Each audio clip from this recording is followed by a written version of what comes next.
Another day, another domino pushed over, pushing the world that much closer to global de-dollarization, this time from India. If we take a look at what's going on with India right now, their economy, their rupee is in trouble right now. Central bank is trying to do things to stimulate its demand. And one of the ways they're doing that right now, recently announced, is that they are putting in place a mechanism so that international trades, settlement of exports and imports, can be settled in the Indian Rupee INR instead of dollars. Ready? Let's dive in.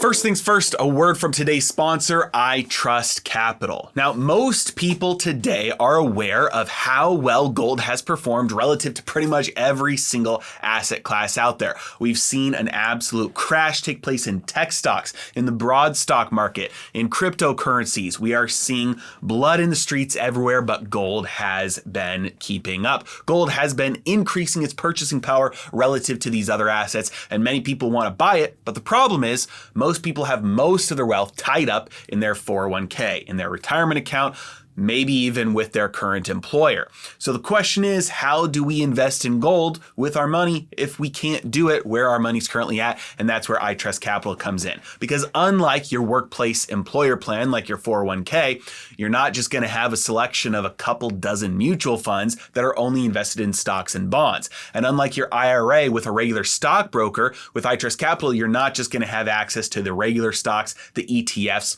GLD, SLV, things like that. With iTrust Capital, you can invest in physical gold, physical silver, that's all held underneath the banner of the IRA so that you don't have to worry about any tax consequences. You can do traditional IRAs, you can do Roth IRAs, you can make new contributions, or you can even transfer money from your existing retirement account over to iTrust Capital and use that to invest in physical gold, physical silver. Now, they also have other alternative assets available like Bitcoin and cryptocurrencies. And if you use my link in the description below, you will get $100 worth of Bitcoin as a sign-up bonus just for opening an account. You can use that to keep it in Bitcoin, buy other cryptocurrencies, or sell it and buy physical gold, physical silver again in your IRA. With iTrust Capital, sign up with my link in the description today. We see what's going on all around the world. We are seeing inflation get out of control in many emerging markets. We're seeing double-digit inflation, 50% inflation, many places that haven't had a lot of inflation in a very long time,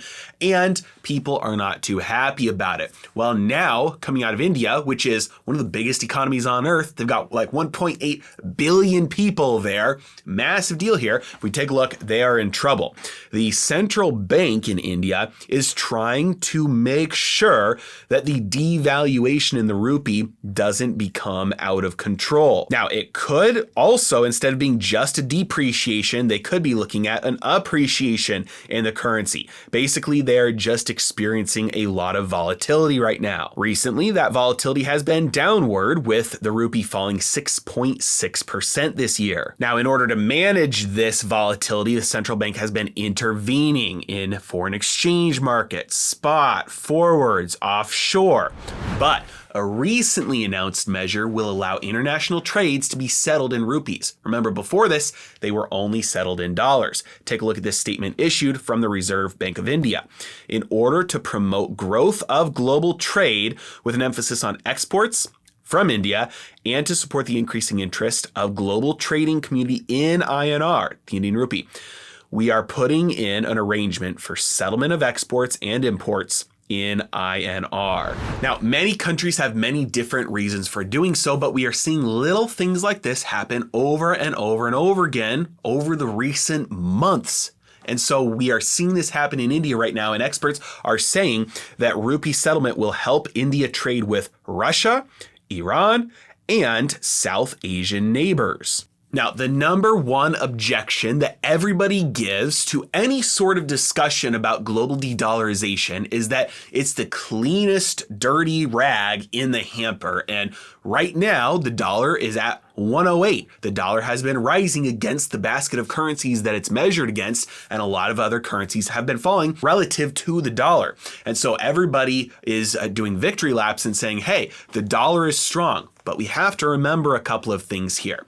The dollar is strong not versus goods and services. The dollar is strong versus other currencies. So is it the cleanest rag in the dirty hamper? Maybe for right now. And a lot of people still will go to the dollar when times get tough. Now, the other thing to remember is the supply and demand issue here, because at the end of the day, that's how the value of something is determined. If demand is kept constant, but you decrease the supply, that will have to push the price up, right? And so if we look at the easy or tight conditions for the dollar versus the easy or tight conditions for other currencies like the euro, well, the euro and the dollar just achieved parity for the first time in decades because we've had tighter conditions on the dollar than the euro. So basically what's been going on here is there's less dollars compared to the amount of euros out there that has pushed the value of the euro and the dollar to parity, right? And so that's all that's going on here. You're not really seeing a global flight to dollars. We're seeing a result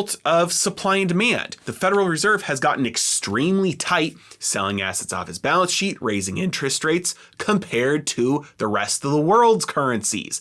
Maybe we're looking at that and we're saying, hey, it's not enough to fight inflation. Maybe it's not enough to undo some of the damage that you've done. Maybe it's not enough to be able to do whatever the goals are that you think they should be doing. That's beside the point. When we're talking about the strong dollar, when we're talking about the other currencies around the world, when we're talking about the rest of the world trying to slowly de-dollarize one domino at a time, that's the main point here, is that the dollar going up doesn't really have much to do with that in the long run. But then the next question is, okay, well, if you say the world is de-dollarizing, what's going to replace the dollar? No other currency is strong enough. No other currency has the infrastructure. No other country has what is necessary to replace the dollar. And the answer to that is, of course. Look at the rise and fall of every empire throughout history. And when you get to the point in an empire where you say, the last thing, the only thing that can keep it around is that their currency is the global reserve currency, that everybody uses their money. I think that's like the only thing. It's like, well, nobody else has a strong enough currency. It's like, that's the indication that you are on the decline. That is the sign that the powers around the world are shifting. Historically speaking, for hundreds of years, every time an empire falls and a new global empire takes its place, the global reserve currency of that initial empire sticks around the longest, way past the prime of the empire.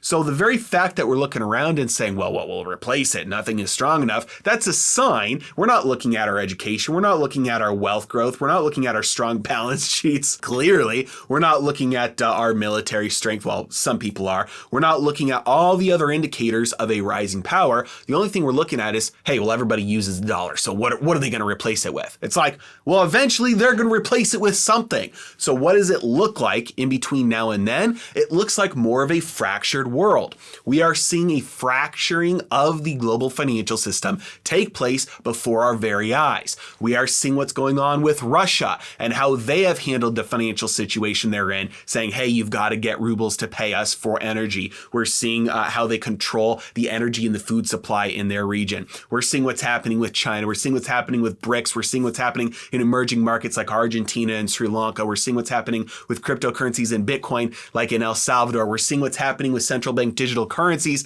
coming out of countries like the United States of America, saying, hey, we need to start experimenting with this because it would provide for more control over the financial system. We could clamp down on some of this volatility. We are seeing a fracturing of the global financial system, not a strengthening of it. We are seeing many countries saying, we're going to go this way because we think this is the future. We're going to go this way because we think that's the future. We're going to go this way because we think that's the future. And so in the short term, we are likely to see more breaking apart, more fracturing, more decentralization. Now, at the end of the day, the money that is used is a winner-take-all game. The money that is used, usually throughout history, will emerge as whichever one is strongest and most beneficial to all users that are playing the game. And normally that's the hardest money. It is yet to be seen what will take the place of the dollar. But something will take the place of the dollar. We are just more likely to see more fracturing before we get to that place than not. We're not going to move straight from one currency, global reserve currency like the dollar, straight into everybody using one other one. No, we're seeing a crumbling of this system. We're seeing a fracturing where new competitors, new entrants come into play, and then it's a winner-take-all game, and somebody will win on the other side of that, but we can't make any guesses about that right now. I hope that that makes sense. Let me know if you have any questions in the comment section below. And as always, really appreciate you guys. Thank you so much for watching. Have a great day.